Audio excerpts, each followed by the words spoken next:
Olá, alunos e alunas da Tia Kelly. Vocês sabem o que é uma distribuição normal? E principalmente o que é uma distribuição normal reduzida? Por que nós precisamos dela?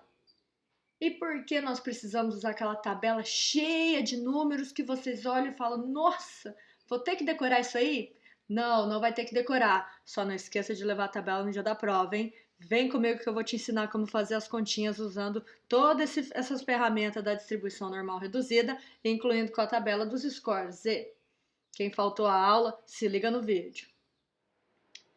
Então vamos lá, pessoal. Vamos entender o que significa essa tal de distribuição normal. Fiz um resuminho para vocês aqui. Vamos falar de cada um deles. Primeiro, representa muitos fenômenos naturais. Um senhorzinho alemão chamado Gauss, ele era físico, astrônomo, matemático, nasceu mais ou menos, se eu não estou enganada, em 1777, ou seja, século XVIII.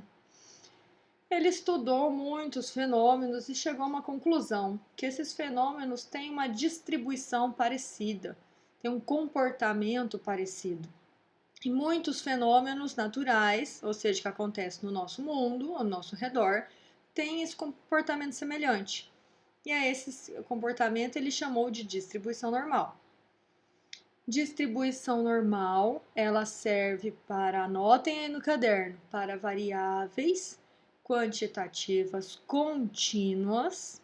Vocês lembram o que são variáveis quantitativas contínuas? Quem fez o trabalho de verdade que vocês tinham que entregar para mim, sabe. Agora, quem copiou do colega, não sabe, né? Vai ter que voltar no livro lá para saber, porque também não vou explicar agora.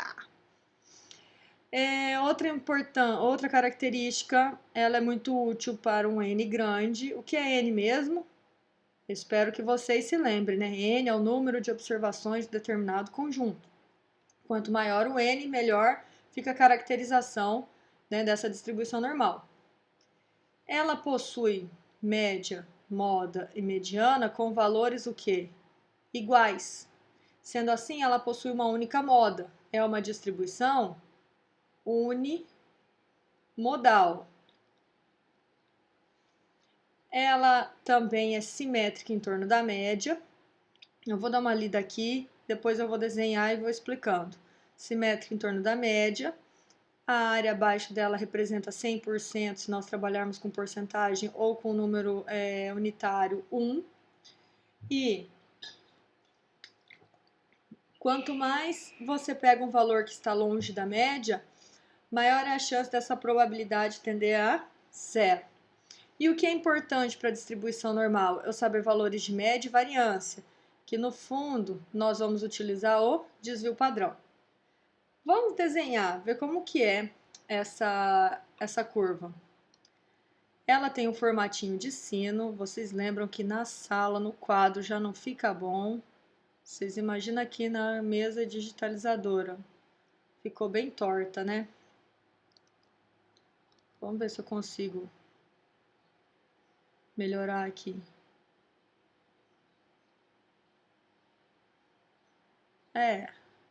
Mais ou menos, né? Então, eu tenho aqui a distribuição gaussiana em forma de sino. Faz de conta que isso aqui está bem desenhado, tá, gente?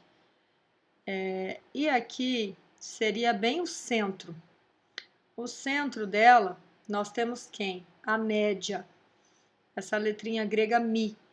Ela é simétrica em torno da média. Lembrando que média, moda e mediana são iguais. E se eu pegar, eu falei aqui no item 4 que ela é simétrica em torno da média. Bom, se ela é simétrica em torno da média, vamos dar uma pintadinha aqui para vocês verem o que acontece deste lado é a mesma coisa que acontece deste lado aqui, certo? Eu vou chamar de região 1 e região 2, para ficar mais fácil. Se ela é simétrica em torno da média e a área toda abaixo dela equivale a 100% ou 1, o que acontece em cada uma dessas metades? Hein? Se a área total é 100%, toda a área abaixo dessa curvinha azul aqui vale 100% ou 1. Se eu pego metade dela, metade vale quantos por cento? 50%, ou em valor unitário, 0,5. E veja, como ela é simétrica em torno da média, o que acontece no lado 1 é a mesma coisa que acontece no lado 2. Desta forma, essa outra metade aqui também representa 50% ou 0,5.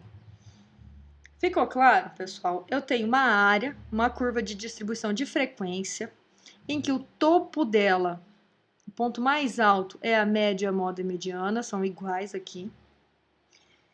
Vocês veem que conforme eu vou me afastando, ó, eu tô vindo para cá, eu tô me afastando da média, a média tá aqui. Eu estou me afastando da média, estou me afastando da média. O que acontece? Essa probabilidade, ela vai tender a zero, ela nunca vai encontrar, nunca será zero. Tá? Essa curva ela vai se aproximar o máximo possível dessa reta aqui, mas ela nunca vai encostar, nunca teremos zero, tá? Mas sempre um número muito próximo a zero. E o que acontece? Se isso acontece deste lado, e deste lado aqui também acontece. Conforme eu vou diminuindo, ou seja, estando cada vez mais longe da média, a área vai ficando cada vez menorzinha.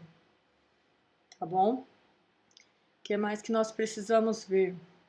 Bom, o que faz eu ter uma curva mais pontuda ou mais achatadinha? Vamos pegar alguns exemplos aqui. Vamos ver se eu vou conseguir desenhar para vocês. Porque vocês sabem que eu não sou nada boa de desenho, né?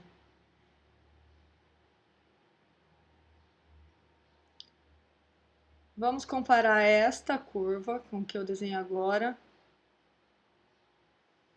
com essa aqui, ó. Mais achatadinha.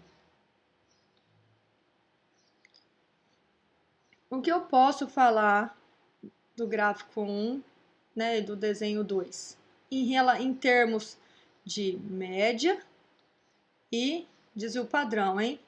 Lembre-se, pelo amor de Jesus Christ, que eu tenho falado direto isso em sala e o pessoal não decorou ainda. Isso aqui é média. Isso aqui é um sigma. É o desvio padrão. E se eu pegar aluno meu falando desvio de padrão, vai levar uma bufetada, tá? Não tem D aqui, é desvio padrão. Eu escutei em umas aulas anteriores alguém lendo um enunciado, eu não sei onde apareceu um D. Não é desvio de padrão, é desvio padrão. Combinado, galera? Se eu pegar falando isso de novo, vocês já sabem, né? Eu vou fazer bullying na sala de aula.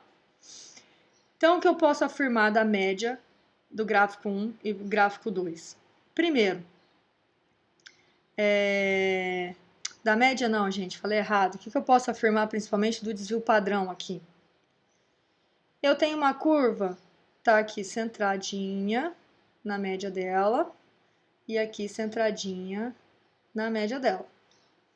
Mas eu vejo que essa curva, os dados estão mais próximos. Próximos de quem? Da média. E nessa aqui, apesar do gráfico estar bem mal desenhado, que ele deveria ser simétrico, os números estão mais dispersos. Eu tenho números mais distantes. Distante de quem? Da média. Bom, quem que mostra variabilidade de dados? É a média ou o desvio padrão? É o desvio padrão. E lembrando das nossas aulas de medidas de dispersão, as medidas de dispersão, que uma delas é o desvio padrão, elas mostram quão diferentes ou quão próximos são os números desse conjunto de dados. Se eu tenho um conjunto de dados com números muito diferentes entre si, uma variabilidade muito grande, eu tenho uma observação que vale menos 1000, outra observação que vale 0, outra observação que vale 500, os números estão muito longe, então eu tenho uma dispersão grande. Se eu tenho uma dispersão grande, eu tenho um desvio padrão grande. Em contrapartida, se eu tenho uma dispersão pequena, eu tenho números mais próximos. Eu tenho um conjunto de dados formado por 0, 1, menos 1, 2, menos 2, 3, 5. São números próximos e principalmente mais próximos da média. Esses conjuntos que têm números próximos, eles terão um desvio padrão menor. Então, se eu pegar esse gráfico, o gráfico 1, o gráfico 1 vai ter um desvio padrão. O desvio padrão do gráfico 1 vai ser menor que o desvio padrão do gráfico 2. Como que eu sei? Porque o gráfico 2 tem o conjunto de dados mais disperso. Disperso em relação a quem? Disperso em relação à média. Já o desvio padrão, já o gráfico 1, os números estão mais próximos da média. Por isso é importante vocês terem esse conhecimento do que significa as medidas de dispersão, principalmente o desvio padrão, porque só de olhar uma tabela, um gráfico, eu consigo verificar qual distribuição, se é A1 ou se é A2, que pode ter uma distribuição, pode ter uma dispersão maior ou menor. Eu não preciso te dar número nenhum, apenas o desenho, apenas o gráfico. Imagina se cai uma dessa na prova, depois não vai falar que a tia Kelly não explicou, não é mesmo? Só que, pessoal, nós temos um detalhe. Nós vimos que cada distribuição, eu posso ter infinitas distribuições dessa aqui, infinitos tipos de gráfico, 1, 2, posso ter muitos gráficos. Por quê? A cada combinação de média e desvio padrão, eu tenho uma distribuição. Tem uma distribuição normal. E qual é a forma que eu vou representar essa distribuição, indicar que alguma variável tem distribuição normal? Veja, a minha variável x tem distribuição normal, que aqui consta o valor da média e aqui o da variância. Lembra que era o sigma quadrado? O que significa esse monte de letrinha? X, uma variável x qualquer, lembra que é uma variável quantitativa contínua. Uma variável x tem a distribuição normal, entre parênteses virá a média e a variância, tá? Média e variância. Nunca vai vir desvio padrão aqui. Média e variância. Não se esqueçam disso, tá bom? E como eu posso ter infinitas combinações, posso ter infinitas combinações de média e desvio padrão, eu posso ter infinitas distribuições normais. E como eu vou fazer para calcular a probabilidade, então? Nós teremos que fazer uma transformaçãozinha, que a gente costuma chamar de padronização. Vamos abrir uma nova tela aqui. Veja, pessoal, como nós temos, voltando lá da tela anterior, x tem uma distribuição normal, com média, uma letra grega mi mal desenhada, assim como uma letra grega sigma mal desenhada. Para cada combinação de valores dessas medidas estatísticas, nós teremos uma distribuição, um tipo de distribuição normal. E para poder calcular, nós teremos que fazer a padronização. Vamos dar uma lidinha aqui, ó. Como a distribuição normal depende da média, da variância, né, ou desvio padrão, podemos ter infinitas distribuições. Como faremos para encontrar as probabilidades? Faremos a tal da padronização. Ao padronizar uma variável, obteremos um valor chamado de score z, o qual representa o número de desvio padrões distante da média. E o valor da probabilidade associado ao z calculado será encontrado em uma tabela. Aquela tabela que a tia Kelly distribuiu para vocês em sala de aula, se lembram? Espero que vocês não tenham perdido. Bom, primeira coisa que pode gerar confusão e que muitos já me perguntaram. Aqui aparece variância e para padronizar nós precisaremos do desvio padrão. Quantas vezes eu falei em sala que desvio padrão é igual à raiz quadrada da variância? Ou desvio padrão, que é representado pelo sigma, desvio padrão populacional, é a raiz quadrada de quem? Da variância. Esse 2 aqui, gente, não é para levar ao quadrado, não. Esse 2 é o símbolo da variância, bem como o desvio padrão é o sigma aqui sem o 2, que é o símbolo do desvio padrão. Guardem isso. Se vocês forem colocar na cola, façam muito discretamente, porque aí vocês vão decorar isso aqui. Acho que eu até vou colocar a fórmula na prova, mas vocês têm que entender quem que vai ser colocado aqui dentro? O valor da variância, ou seja, é o valor que está aqui, ó. O valor que vem aqui, você tira a raiz quadrada dele, pronto, chegou no desvio padrão. Por que é importante eu chegar no desvio padrão? Porque a fórmula da padronização é dada por Z igual x grande menos média dividido pelo desvio padrão. Quem é esse x? Esse x aqui é a variável. É a variável que você deseja padronizar. Falando bem grosseiramente, esse x é o número que o exercício pede para calcular a probabilidade. Tá? Falando de maneira bem grosseira. Ele vai te dar um número lá e fala, qual que é a probabilidade de acontecer valores entre 20 e 50? 20 é o cara que você vai colocar aqui, depois você vai padronizar os 50 e vai colocar aqui, tá? Então, nós temos, para salvar nossa vida, porque vários fenômenos do nosso mundo, ele pode ser representado por uma distribuição normal, ele tem um comportamento da distribuição normal, e como nós temos infinitas distribuições normais, nós utilizaremos essa fórmula da padronização. Mais uma vez, Z igual x menos a média dividido pelo desvio padrão. Por isso é importante isso aqui, ó, saber que aqui na fórmula, na teoria, aqui vem a variância e eu preciso chegar no desvio padrão. Encontrado o valor de Z, esse carinha aqui, nós vamos olhar a tabela, que tem vários números lá que representam as probabilidades associadas a esse score Z que nós calculamos. Tá? Então,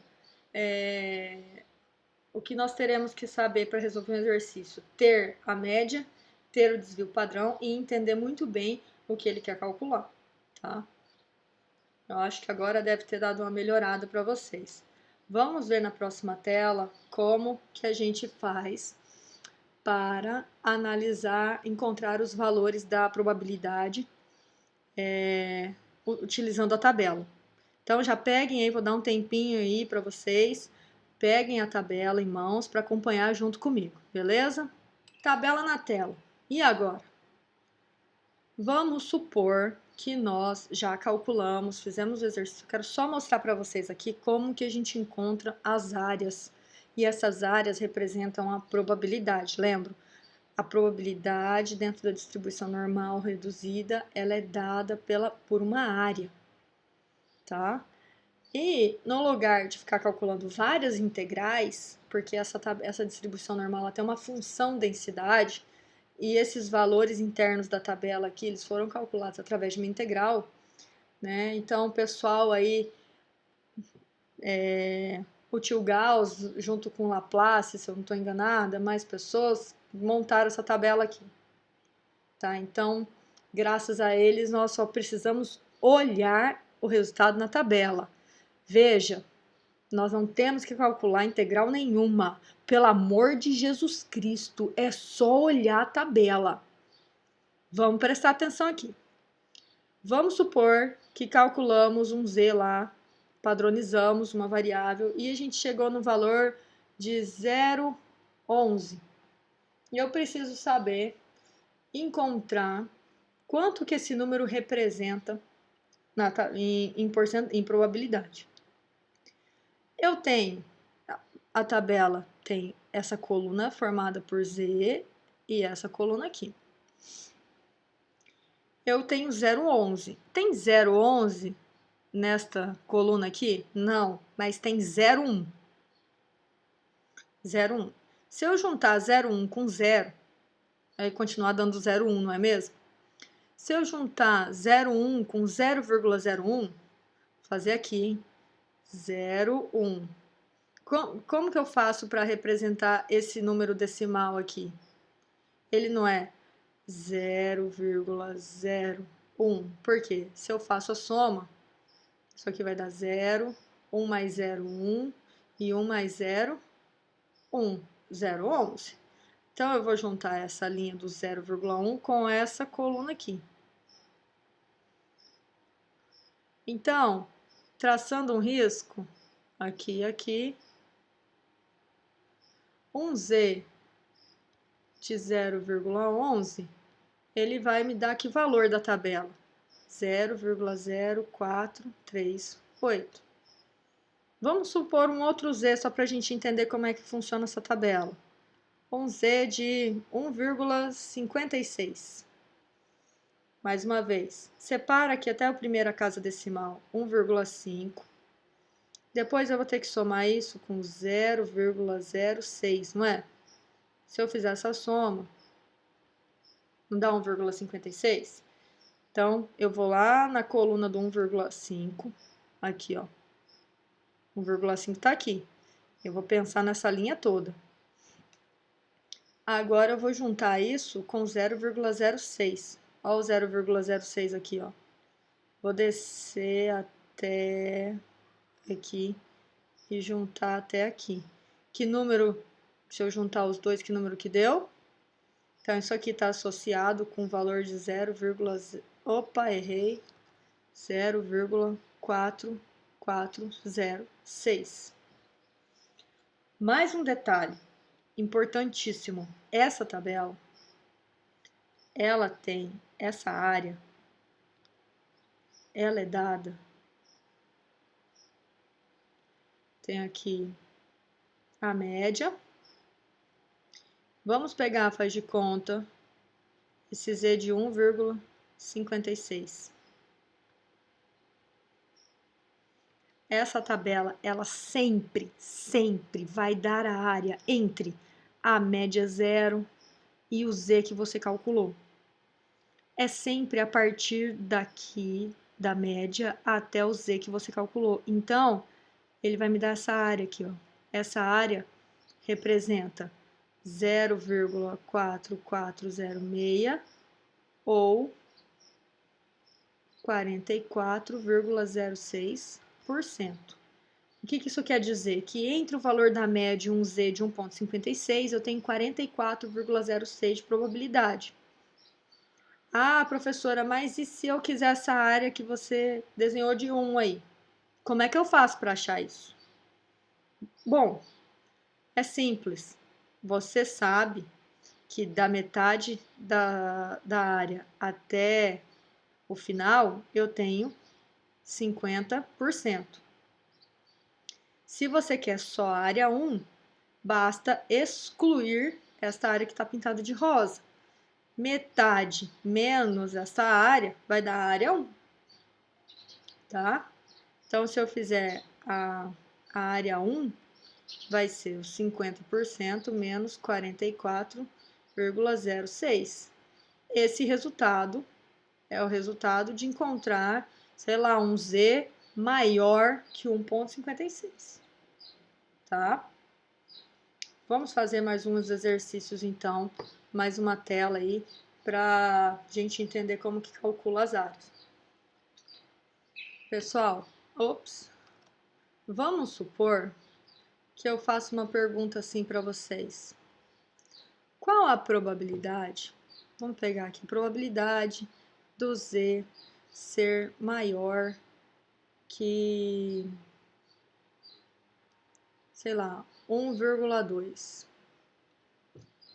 Primeira coisa que é obrigatório você desenha. Se você não desenhar, você vai ter dificuldades. Ah, professora, mas eu já estou sabendo tudo. Então não precisa nem assistir esse vídeo, né, colega? Então, larga de preguiça. Desenha. Já está aqui padronizado. Fiz uma curvinha que alguns alunos chamam de morrinho. Isso aqui fica torto porque a destreza... Ai, gente, não consigo fazer reto. A minha média, 0, que toda vez que ela é padronizada é 0. E eu quero maior que 1.2. 1.2 está aqui. Se eu quero maior que 1.2, eu quero a área 1, eu quero a área 2 ou eu quero a área 3. Se você respondeu a área 1, você está com problema de sinal. Porque aqui ó, é maior. Aqui é maior que 1.2. Quando eu venho para este lado, eu estou diminuindo. Eu teria valores de z negativo. Professora, mas não tem valor de z na tabela negativo. Não tem porque não precisa. A curva não é simétrica em torno da média? Então, o que acontece para valores de z positivo, acontece para valores de z negativo. Senão, eu teria que duplicar a tabela. E não faz sentido. Tudo bem? Então, se você resolver um exercício e o z deu negativo, pode pegar o valor associado a ele aqui sem o sinal de negativo, tá? Porque é área, não existe área negativa. Então, o que acontece de um lado, acontece do outro. Bom, que área que eu quero ser maior que 1.2?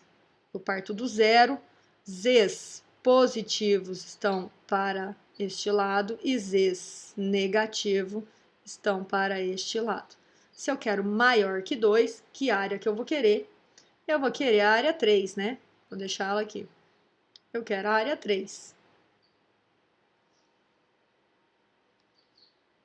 Vamos dar uma pintadinha aqui meio torta. Essa é a área do meu interesse, certo? Bom, só vou apagar aqui que eu vou precisar desse espaço. Mas, como eu disse para vocês na tela anterior, esta tabela, ela me dá a área entre o zero e o valor do z. Ela não vai me dar essa área de fora. Então, como que eu vou fazer? Ora, vocês que foram meus alunos, vocês sabem que metade da curva representa 50%, não sabe? Se eu vir aqui e excluir esse pedacinho, eu excluo essa área aqui. Não sobra só a área que eu preciso? Então, é isso que eu vou fazer. Seja esperto. Então, nós temos um z de 1.2 para olhar. 1.2 está direto aqui, ó. 1.2. 1.2 com 0 não é a mesma coisa? 1.20? Ah, ficou muito fácil esse, hein? Deu 0. Isso aqui vale 0.3849. E agora? Como é que eu faço? Peguem a calculadora. Gente, não se esqueçam de levar a calculadora no dia da prova. Se eu fizer... vamos apagar aqui, aproveitar. Eu tenho um total de 50, que é a metade dessa curva, ó, daqui para cá, é 50%. Se eu tiro esse pedacinho, 50 menos, veja que se eu multiplicar por 100, eu vou trabalhar com valor em porcentagem, que é o que eu vou usar aqui. 38,49. Fazendo na calculadora, porque eu não sei fazer contas demente. Teremos uma probabilidade de 11,51%. Então, o que eu respondo? A probabilidade de um z ser maior que 1,2 é de 11,51%. Beleza? Mas e agora? Se eu quiser um z, qual a probabilidade de um z estar entre 0,81 e um z de 1,34. De novo, desenha, vou desenhar aqui embaixo.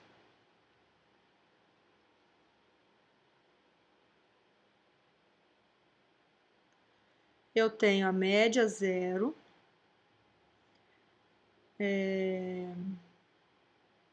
Vou colocar aqui menos, tá? Que era o que eu queria fazer com vocês. Menos 0,81. Ó, gente, se é muito perto de zero, muito longe, o problema é interessante que vocês entendam, tá? Minhas escalas aqui são sempre péssimas. Vejam, 0,81 negativo está antes do zero e 1,34 está depois do zero. Quando aparecer um z, isso aqui é um z entre, ó, veja, um z maior que menos 1,81, mas ao mesmo tempo ele é menor que 1,34. Então é um valor entre. Eu quero que área? A área 1, a área 2, a área 3 ou a área 4? Tia Kelly ficaria muito feliz se você tiver respondido a área 2 e a área 3 juntas. Por quê? É entre menos 0,81 e 1,34, tá?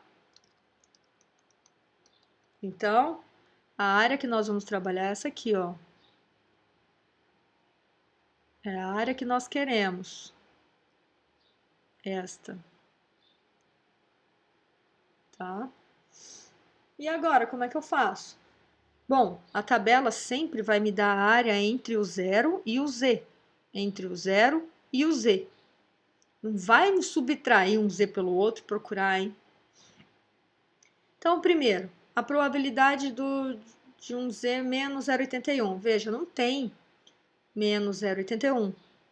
Mas é a mesma coisa que o 0,81 positivo. Então, eu estou aqui 0,8. Se fosse 0,8 com esse 0, daria 0,80. Mas eu quero 0,81. Então, esse aqui. Esse primeiro pedaço, nossa, faz de conta que é uma seta.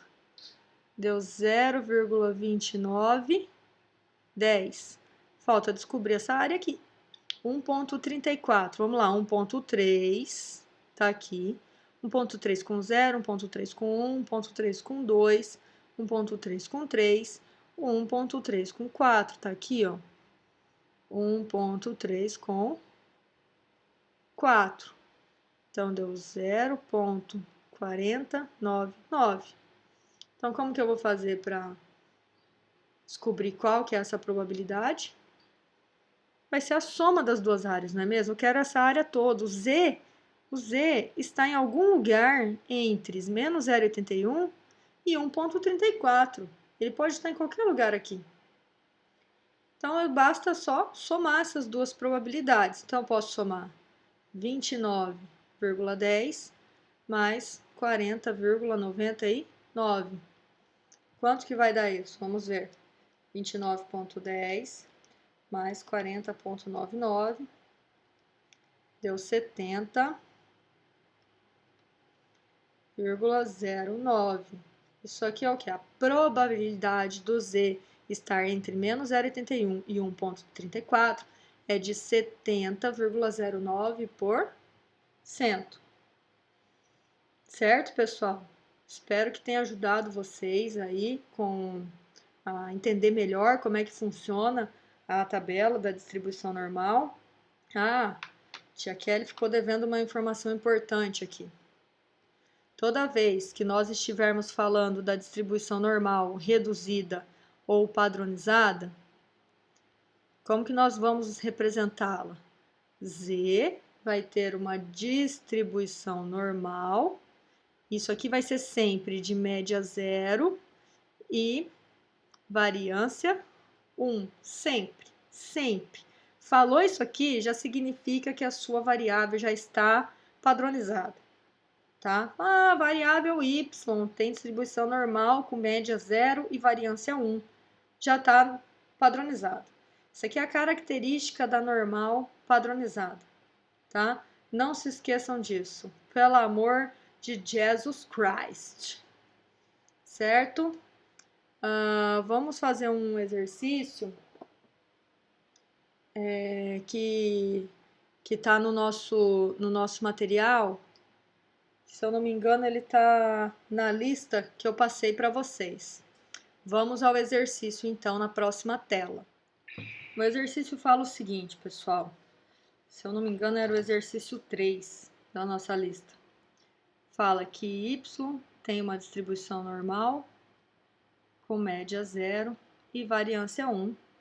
Assinale a alternativa que contém o valor de P, né, ou seja, da probabilidade de y ser maior que 1,6. Não pode errar.